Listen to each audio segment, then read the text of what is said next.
စိတ်ဒဏ်ရာဆိုတာလူတိုင်းနဲ့ဆိုင်ပါတယ်အဲ့ဒီဒဏ်ရာကိုတင်ကခွင့်ပြုလိုက်မယ်ဆိုရင်တင့်ကိုအစိုးဆုံးလူတစ်ယောက်ဖြစ်သွားစေနိုင်တယ်လို့နတ်ဆိုင်တဲ့အမောင်တူတဲကိုလည်းဆွဲခေါ်သွားနိုင်ပါတယ်လူတော်တော်များများကတော့ဒီဒဏ်ရာတွေကနေထွက်ပြေးဖို့ကြိုးစားကြပါတယ်ဒါပေမဲ့နာရူတိုတွေကခါခါရှိရဲ့ဇလန်းကတော့တင့်ကိုတမျိုးပြောင်းလဲတွေးတောစေပါလိမ့်မယ် Watching Kakashi, it's as though he's in a hurry to die. မှန်ကန်ပေမဲ့အပြစ်တင်ခံရခြင်းတင်ချာပေါမောက်ခတယောက်ရဲ့ပုံမြင်လေးတစ်ခုရှိပါတယ်။သူဟာပု္ပ္ပစာ10ခုမှာ9ခုကိုမှန်အောင်တွက်နိုင်ခဲ့ပေမဲ့နောက်ဆုံးတစ်ခုမှားသွားတဲ့အခါចောင်းသားတွေကသူ့ကိုဝိုင်းရကြပါတယ်။ဒါဟာငါတို့နေထိုင်တဲ့လူဖွဲ့စည်းရဲ့အမှန်တရားပါပဲ။လူတွေဟာအောင်မြင်မှု9ခုထက်အမှားတစ်ခုကိုပိုပြီးမြင်တတ်ကြပါတယ်။ဒါဟာခါခါရှီရဲ့အဖေကြုံခဲ့ရတဲ့အဖြစ်အပျက်ပါပဲ။သူဟာရွာရဲ့ဂန္ဓဝင်သူရဲကောင်းတစ်ယောက်ဖြစ်ပေမဲ့မစ်ရှင်အောင်မြင်ဖို့ထက်သူ့ရဲဘော်တွေရဲ့အသက်ကိုကယ်တင်ဖို့ရွေးချယ်ခဲ့တာကြောင့်တရွာလုံးရဲ့ကဲရဲ့ရှုံချမှုကိုခံခဲ့ရပါတယ်။နောက်ဆုံးမှာတော့အဲ့ဒီစိတ်ဒဏ်ရာနဲ့ပဲသူကကိုအဆုံးစီရင်သွားခဲ့ပါတယ်။ဒီသင်ခန်းစာကငယ်ရွယ်တဲ့ခါခါရှီကိုဗာတင်ပေးလိုက်လဲဆိုရင်လူတွေရဲ့အသက်ထက်မစ်ရှင်အောင်မြင်မှုကအရေးကြီးတယ်ဆိုတဲ့အယူအဆအမှားကြီးကိုပါပဲ။ OB2 ရဲ့လက်ဆောင်နဲ့နောင်တ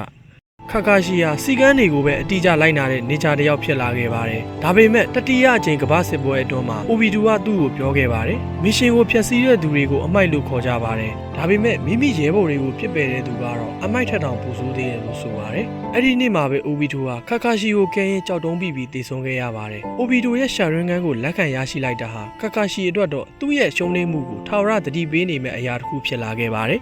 ။ထက်ဆင့်ရလာတဲ့ဒဏ်ရာများ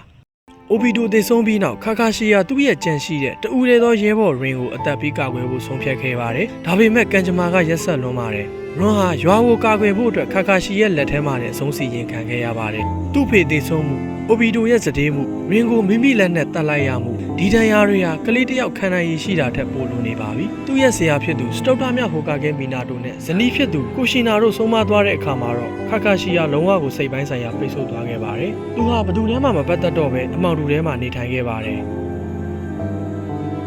တင်း7နဲ့ကုသခြင်းနှစ်ပေါင်းများစွာကြာပြီးတဲ့နောက်ခါခါရှီယာတင်း7ရဲ့ဆရာတယောက်ဖြစ်လာခဲ့ပါတယ်။သူဟာသူ့တပည့်တွေကိုသူကြုံခဲ့ရတဲ့နာကျင်မှုတွေကနေကာကွယ်ပေးဖို့ကြိုးစားခဲ့ပါတယ်။ဆာစကေးကသူ့ကိုခမားကကျွန်တော်ရဲ့နာကျင်မှုတွေကိုနားမလည်ပါဘူးလို့ပြောတဲ့အခါခါခါရှီကငါချစ်တဲ့သူတွေအားလုံးကတေကုန်ကြပြီလို့အေးအေးဆေးဆေးပြန်ပြောခဲ့ပါတယ်။သူ့ရဲ့ဇလန်းမှာအကောင်းဆုံးပိုင်းကတော့အတိတ်ကရန်သူသို့မဟုတ်တငယ်ချင်းဟောင်း OB2 နဲ့ပြန်ဆုံတဲ့အချိန်ပါပဲ။သူဟာ OB2 ကိုမုန်းတီးမဲ့အစားသူ့တပည့်နာရူတိုကိုယုံကြည်တယ်လို့ OB2 ကိုလည်းနားလည်ပြီးဖို့ကြိုးစားခဲ့ပါတယ်။နောက်ဆုံးမှာတော့သူတို့အားလုံးပေါင်းစည်းပြီးကဘာကြီးကိုကယ်တင်နိုင်ခဲ့တယ်ဆိုပါတော့ဗျာ။ညီကုန်းအနေနဲ့ပြောချင်တာကတော့ခါခါရှီကစိတ်ဒဏ်ရာတွေကိုထွက်ပြေးဖို့မရွေးချယ်ခဲ့ပါဘူး။သူကဒီဒဏ်ရာတွေကိုလက်ခံပြီးတခြားသူတွေကိုကူညီဖို့အတွက်ဆရာတယောက်နောက်ဆုံးမှာတော့စက်တမပြဟိုကာကဲတယောက်ဖြစ်လာခဲ့ပါတယ်။စိတ်ဒဏ်ရာဆိုတာလုံးဝပျောက်ကွယ်သွားတာမျိုးမဟုတ်ပါဘူး။ဒါပေမဲ့ဒီဒဏ်ရာကတင်းဘဝကိုဆက်ပြီးမဆိုးမုန်းနိုင်တော့တဲ့အခါတင်ဟာရှေ့ကိုတိုးတက်နေပြီလို့ဆိုနိုင်ပါတယ်။ခါခါရှီကအမောင်ဆုံးအတိတ်ကနေအတောက်ပဆုံးအနာဂတ်ကိုရှောင်လန်းနိုင်ခဲ့တဲ့အကောင်းဆုံးစံပြပုဂ္ဂိုလ်တစ်ယောက်ဖြစ်ခဲ့ပါတယ်။ဗီဒီယိုလေးကတော့ဒီလောက်ပါပဲဗျ။ကြည့်ရှုအားပေးတဲ့တယောက်ချင်းစီတိုင်းကိုကျေးဇူးအများကြီးတင်ပါတယ်။ Channel လေး 1K ပြေးတော့မှာမလို့